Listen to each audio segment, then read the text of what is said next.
दक्षिण भारत का एक ऐसा उत्सव जहां आस्था की शक्ति आग की तपन को भी शीतल कर देती है।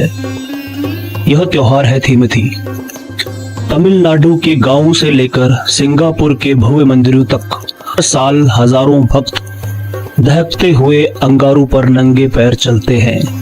यह कोई चमत्कार दिखाने की होड़ नहीं, बल्कि एक माँ के प्रति अटूट विश्वास की कहानी है। यह कहानी है द्रौपदी अम्मन की।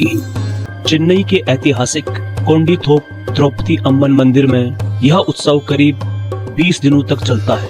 इसकी शुरुआत मंदिर में झंडा फहराने से होती है। इन दिनों मंदिर में हर शाम महाभारत की कथाएं सुनाई जाती हैं। जो भक्त आग पर चलने का संकल्प लेते हैं वे हफ्तों पहले ही संयम, उपवास और प्रार्थना का जीवन जीने लगते हैं। उनके लिए यह आग पर चलना महज एक रस्म नहीं, बल्कि अपने भीतर की बुराइयों को जलाकर शुद्ध होने का एक तरीका है। इस त्योहार की जड़ें महाभारत के उस काल से जुड़ी हैं जब कुरुक्षेत्र का भीषण युद्ध समाप्त हुआ था।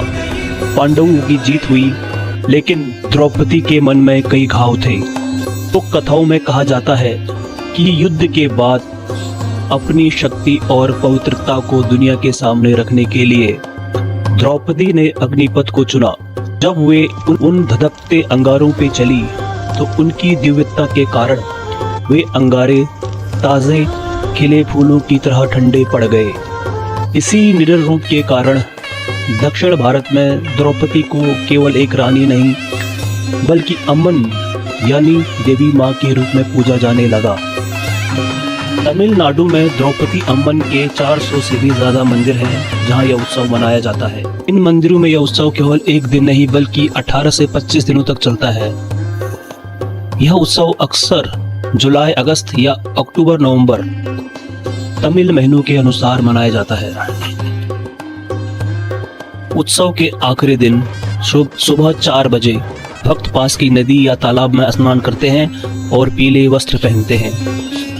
मंदिर के सामने करीब 12 से 15 फीट लंबा गड्ढा खोदा जाता है और लकड़ियों को जलाकर धधकते अंगारे तैयार किए जाते हैं। शाम 4 बजे से मुख्य पुजारी अपने सर पर फूलों से सजा शक्ति करगम, कलश बोलते हैं इसको, लेकर सबसे पहले आग पर चलते हैं। उनके पीछे सैकड़ों भक्त गोविंदा गोविंदा के जयकारे लगाते हुए नंगे पैरों से अंगारों को पार करते हैं।